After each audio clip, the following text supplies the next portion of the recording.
The next time you take an international trip, do me a favor. Take a look at your passport. On the cover, there's your country's coat of arms. And then you open it, and there's your photograph. The best one you've ever taken, right? On that page, there's 2 lines at the bottom, letters and numbers. That's called the machine-readable zone. Those 2 lines are magic, the product of international cooperation. Because without them, you wouldn't be able to get on that plane. You wouldn't be able to cross immigration. You wouldn't be able to travel the world, see your family. Now, what I find fascinating is that those 2 lines came about in 1980 when the International Civil Aviation Organization set about standardizing passports. At the beginning, only 3 countries adopted the standard. Today, just about every single country has that standard. This is international cooperation at its best. And it doesn't stop there.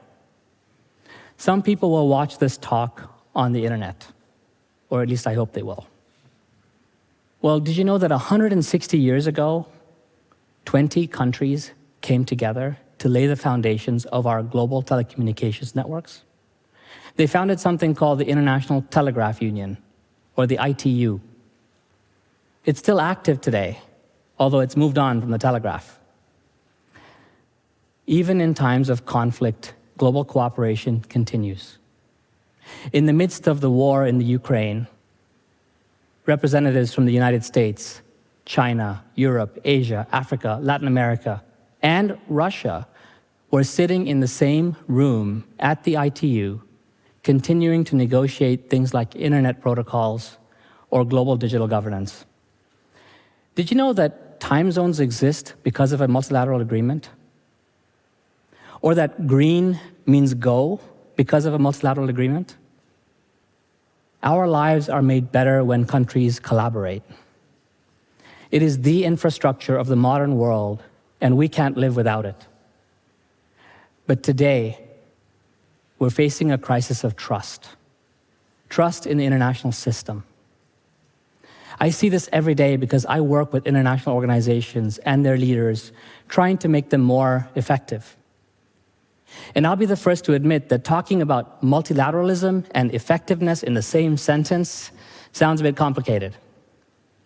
Many think about these organizations and they see a mesh of red tape, or they see endless bureaucracy or political posturing. They wonder, is there any tangible impact? It's making people lose faith in international organizations. I get it.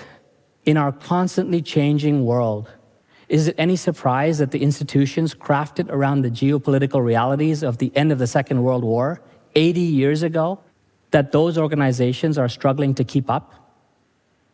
It's making us ask, is international cooperation even worth it? Well, I'm here to persuade you that it absolutely is. I implore you, take another look. And I give you fair warning that staying in the arena and giving multilateralism another go means one thing for sure. We cannot continue with business as usual. It is time to rethink, to reevaluate, to recalibrate how we collaborate on a global scale. And in my humble opinion, this starts with rebuilding trust. How? Allow me to offer something rather provocative. We must stop insisting on inviting everybody to the meeting. Sounds a bit hard, I know, but hear me out. Imagine trying to get your slide deck together, or your project budget, or your memo written with 200 of your most well-meaning colleagues working with you on it.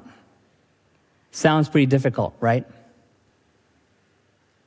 Which is why trying to negotiate anything with 193 countries at the outset and trying to achieve global consensus on that issue will deliver one thing for certain, if anything at all, and that is the least objectionable outcome. But to rebuild trust, and take on the most difficult challenges of our time, we cannot settle for the least objectionable outcome. We need the most ambitious, the bold, the transformative outcomes. So let's take an alternative, an augmented path forward. One that is rooted in the art of diplomacy, one that has served us for over a century, but one which we seem to have lost. Let's unleash coalitions of the willing to show what 21st century multilateralism and cooperation can and should look like. I define coalitions of the willing as small, dynamic groups of like-minded and sometimes not so like-minded actors coming together. They can be some combination of countries from the south and the north, the east and the west, civil society organizations, academic institutions, religious organizations, and this is important, businesses. They come together with shared purpose to solve a problem larger than themselves, a problem that requires genuine collaboration and co-creation to solve. Problems that require a committed group to act first and to act boldly. The coalition takes on the risk. It serves itself up as the guinea pig. It proves the model. It makes it easy for others to join in, and it pushes the snowball down the mountain. This is how we've done diplomacy for decades. We've just forgotten. I love this example from the 1950s when banks started issuing credit cards. There was one problem. Some cards were small, some cards were large, some were made of paper, some of plastic. There was no interoperability. So, a few of them came together, American Express, Diners Club, and a few others. They came together and they adopted a uniform standard for a credit card. So what you have in your wallet today is standard. It has your name and a number on the front and a metallic strip on the back. And then they worked with countries to enshrine this in the International Standards Organization. So today, when you go to a restaurant and you tap your card, or you go to an ATM machine and you take out some cash, if people still do that, you trust that it's going to work. But you don't attribute that to multilateralism, or to the ISO, or to a coalition of the willing. But that's how it started. Imagine we had to renegotiate or start afresh negotiating what a standard credit card looks like today. What would that look like? Insisting on inviting everybody to the meeting. Well, it would be, and the idea would be put to a committee. The committee would run consultations, endless consultations with hundreds of actors, those that are super relevant and those that are less relevant.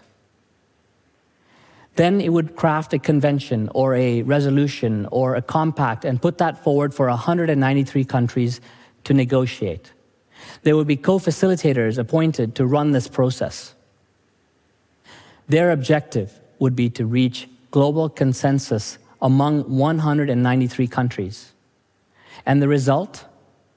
The least objectionable outcome.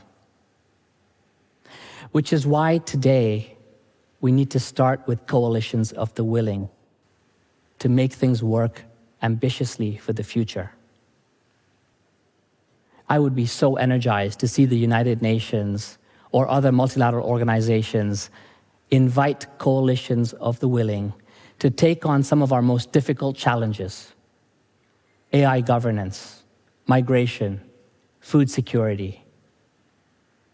It's not happening at the rate we want it to happen, but it is actually happening, and I have a lot of hope. One example that gives me a lot of hope is the LEAF Coalition, the Lowering Emissions by Accelerating Forest Finance Coalition. It started with a handful of countries that were donors, a handful of countries that had forests, a handful of corporations, and a handful of civil society organizations. They all came together and they sat at a table, a small table, and they tried to figure out, what do we do about deforestation? How do we protect biodiversity? And so they didn't wait for 200 countries to negotiate the last clause of a treaty. They acted. They put billions of dollars on the line, and they created a new market for protecting nature. And now everyone is rushing in to join that coalition. This is what 21st century multilateralism and international cooperation can and should be. And so we have a choice. Should we stay together and take this new path forward, or should we walk away? I hope we stay together. Thank you.